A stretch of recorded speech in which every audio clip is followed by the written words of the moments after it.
माशाल्लाह মাজমা बहुत जानदार। আচ্ছা বলেন বাবা, আজকাল দেখবেন মায়ের পেট থেকে জন্মগ্রহণ করার পর ঠিকভাবে মুসলমানি হয়েছে কিনা আল্লাহ পাক জানে। এইরকম লোক মার্কেটে বেরিয়ে বলছে যে মাযহাব কেন মানবো, কিন্তু যাদের হাদিস পড়ে বলছে মাযহাব মানবো না, তিনারা নিজেই মাযহাব মানছেন। চিন্তা করছে, বড় বড় ইমাম কিতাবের মধ্যে লিখেছে মাযহাব না মানার কারণে বর্তমান গায়ের মুকাল্লিদ গুমরাহিয়াতের পথে আছে। একজন ব্যক্তি দাঁড়িয়ে গেলেন, হুজুর আমি 2 রাকাত নামাজ পড়ে দেখাচ্ছি সহিহ হাদিস অনুযায়ী। বড় আল্লাহু আকবার বললেন, এত দূর পর্যন্ত হাত তুলেন আল্লাহু আকবার। আমি বললাম কি ব্যাপার, তোমার হাতে কি প্যারালাইসিস হয়েছে নাকি? বলে এত দূর পর্যন্ত হাত ওঠার সহিহ হাদিস আছে। আমি তাকে এত দূর পর্যন্ত হাত তোলার সহিহ হাদিস দেখালাম। আমি বললাম তুমি তো মাযহাব মান না বলছো, আমি সহিহ হাদিস মানি, তো এত দূর পর্যন্ত হাত তুললে তো এত দূর পর্যন্ত হাতটা কে তুলবে, এই হাদিসটা কে নেবে? তো আমাকে বলছে আপনি তাহলে পড়ে দেখান। আমি এতদূর পর্যন্ত হাত তুললাম, আমাকে জিজ্ঞাসা করছেন হুজুর এতদূর পর্যন্ত হাত তোলাটা কে নেবে? আমি বললাম এই হাদিসের প্রতি আমাদের ঈমান আছে, তবে আমাদের ইমামে আযম আবু হানিফা নবী কায়নাত আলাইহিস সালাতু ওয়াস সালামের কান পর্যন্ত হাত উঠানোর হাদিসটাকে গ্রহণ করেছেন, তাই আমরা কান পর্যন্ত হাতকে উঠাই আর এতদূর পর্যন্তকার হাদিসের উপরে ঈমান রাখি। জোরে বল সুবহানাল্লাহ। সুবহানাল্লাহ সুবহানাল্লাহ। আর তুমি তো বলছো আমি আহলে হাদিস বেটা, হাদিস মাননে वाला। তো নবী এতদূর পর্যন্ত হাত তুলেছেন, হাত তুলে দেখাও। তিরমিজি শরীফের মধ্যে সহিহ হাদিস, যে হাদিসকে নাসিরউদ্দিন আলবানী তোমাদের ধর্মগুরু সহিহ বলেছে, আল্লাহর নবী নামাজে মাত্র কান পর্যন্ত হাত তুলছেন একবার, বাকি পূর্ণ নামাজে হাত উঠাননি। তো তুমি বিনা রাফেদের নামাজ কেন পড়ো না? তোমার সামনে আমি হাদিস পেশ করে দিচ্ছি, আল্লাহর নবী আস্তেও আমিন বলেছেন, আল্লাহর নবী জোরে আমিন বলেছেন। এখন তুমি তো আহলে হাদিস, যদি জোরে আমিন বলো তো আস্তে আমিন বলার হাদিসটা তোমার আব্বা নেবে। তুমি যদি জোরে আমিন বলো তো আস্তে আমিন বলার হাদিসটা কে নেবে?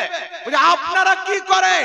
আমি বললাম শুনো, নবী জোরে আমিন বলেছেন, আস্তেও আমিন বলেছেন, তবে নবী যেটা জোরে আমিন বলেছেন সাহাবাকে শিক্ষা দেওয়ার জন্য বলেছেন, নবী যেটা আস্তে আমিন বলেছেন প্র্যাকটিক্যালি আমিন বলেছেন। যেটা শিক্ষা দেওয়ার জন্য হয় ওটা সুন্নাত হয় না, যেটা প্র্যাকটিক্যালি আমল হয় ওটা সুন্নাত হয়। তো নবী আস্তে আমিন বলেছেন, এটাই হলো সুন্নাত। জোরে বলেন সুবহানাল্লাহ। সুবহানাল্লাহ। এখন এই যুক্তি আসলো কোথায় থেকে? মার্কেটে কিছু নামাজি বেরিয়েছেন দেখবেন বাবা, হঠাৎ করে হাত জিসিবি লাগিয়ে বুকের উপরে টেনে নিয়ে চলে আসে, এরকম লোক আছে না? আর বুকের উপরে হাত বানার জয়ীফ দুর্বল জাল হাদিসগুলোকে সহিহ প্রমাণ করার জন্য লা মাযহাবি কিতাব পর্যন্ত লিখেছে, আমার কাছে আছে। তাদের একাধিক কিতাবে লেখা আছে হাদিসটি জয়ীফ, আর যখন হাত বানার প্রতি কিতাবটি লিখছে তো বুকের উপরে হাত বানার জয়ীফ হাদিসগুলোকে সহিহ লিখে চালিয়ে দিচ্ছে। ঘুরিয়ে ঘুরিয়ে ব্যাক লাগিয়ে এমন ভাবে সহিহ বলছেন, কিছু ছেলে পিলে পড়ে মনে করছে বাপ রে 2025 সালে ইসলাম পেলাম, এতদিন ইসলাম ছিল না। তো আমাদের ইসলাম তো এসেছে 1450 বছর পূর্বে। এ 2025 এর ইসলাম কোথায় থেকে আসলো? 2024 এর ইসলাম কোথায় থেকে আসলো? এই জন্য পৃথিবীর মানুষ আপনাকে বলতে চাই, এই বর্তমান জামানাতে আল্লাহর নবীর হাদিসের দুশমন যদি কেউ আপন চোখে দেখতে চান, এই লা মাযহাবী নামের আহলে হাদিসকে দেখেন। এরা হচ্ছে হাদিসের দুশমন। আল্লাহর নবীর লাখো লাখো হাদিসকে তারা অস্বীকার করেছে। কিছু কিতাব লিখেছেন যে হাদিসের নামে জালিয়াতি, কিছু কিতাব লিখেছেন জাল হাদিসের কবলে রাসূলুল্লাহ সাল্লাল্লাহু আলাইহি ওয়াসাল্লাম আল্লাহর নবীর বিশুদ্ধ প্রমাণিত হাদিসকে সেই কিতাবের মধ্যে জাল বলে চালিয়ে দিয়েছে। কোন ইমামের বক্তব্য উল্লেখ করেনি, উল্লেখ করেছেন কার বক্তব্য? নাসিরউদ্দিন আলবানী। এই আলবানীটা কে ছিল?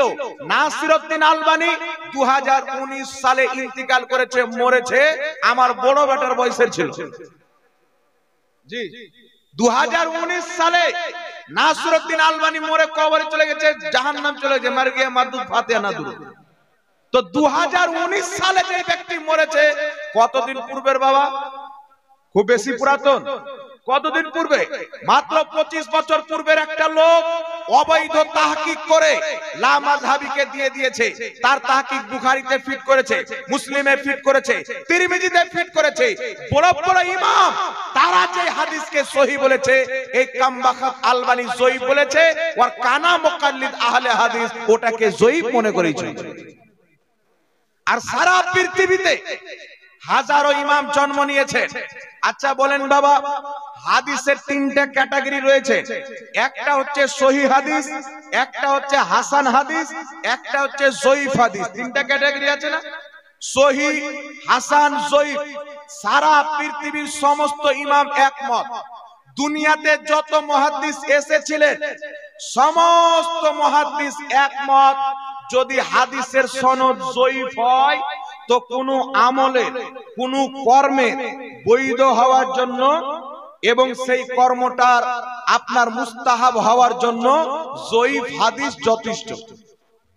সমস্ত মুহাদ্দিস একমত যে হাদিসের সনদ হচ্ছে জয়ীফ, সেটাও আল্লাহর নবীর হাদিস, সেটাকে দিয়ে ফরজ প্রমাণিত করা যাবে না, ওয়াজিব প্রমাণিত করা যাবে না, কিন্তু মুস্তাহাব বা সুন্নাত প্রমাণিত করা যাবে। কথা আমার বুঝতে পারছেন কি পারেন না বাবা? মুস্তাহাব বা সুন্নাত প্রমাণিত করা যাবে, কিন্তু সারা পৃথিবীর মুহাদ্দিসিনকে তাকের উপরে রেখে 1999 মরনেওয়ালা নাসিরউদ্দিন আলবানী লিখতেছে যে জয়ীফ হাদিস হাদিসই নয়। নাউজুবিল্লাহ বলেন। আমার দিকে আপনারা ধ্যান দিচ্ছেন কি দিচ্ছেন না বাবা? আপনাদের ধ্যান থাকলে বলবো, না হলে বলবো না। হাত তুলে বলেন তো ধ্যান আছে? একটু লক্ষ্য করে কয়েক মিনিট সহ্য করে আমার পর আবার অন্য বক্তা আসবে, একটু লক্ষ্য করে শুনেন। কয়েকটি পয়েন্টের কথা আপনাকে বলে দিতে চাই। সারা পৃথিবীর সমস্ত ইমাম, ইমাম ইবনে হাজার আসকালানী, ইমাম নববী, ইমাম মোল্লা আলী কারি, ইমাম বদরুদ্দিন আইনি, দুনিয়াতে যত বড় বড় মুহাদ্দিস হয়েছেন সমস্ত মুহাদ্দিস একমত, হাদিসের সনদ যদি সহিহ হয় সেই হাদিসটাও নবী পাকের হাদিস, তার প্রতি আমল করা যায়, তার প্রতি আমল করা সওয়াব, সেটা জালসাতে বর্ণনা করা যায়, সেটা ফজিলতে বর্ণনা করাও ইসলামে জায়েজ আছে। জোরে বল সুবহানাল্লাহ। কোরআনকে যদি বুঝতে হয় কোরআন পাকের তাফসীর পড়তে হবে। হাদিসকে যদি বুঝতে হয় মুহাদ্দিসিনে কেরামের নীতিমালাকে পড়তে হবে। তো সমস্ত মুহাদ্দিস একমত যে জয়ীফ হাদিস দ্বারা ফরজ প্রমাণিত করা যাবে না, কোন জিনিসকে হারাম প্রমাণিত করা যাবে না। তবে হাদিসের সনদ যদি দুর্বল হয় সেই হাদিসকে দিয়ে মুস্তাহাব প্রমাণিত করা যাবে, কোন কোন সময় সুন্নাত প্রমাণিত করা যাবে, আবার জায়েজ প্রমাণিত করা যাবে। তো যদি কোনো আমলের পক্ষে কোন ব্যক্তির কাজ জয়ীফ হাদিস থাকে তো আমলটার বৈধ হওয়ার জন্য, জায়েজ হওয়ার জন্য জয়ীফ হাদিসটাই যথেষ্ট। জোরে বল সুবহানাল্লাহ।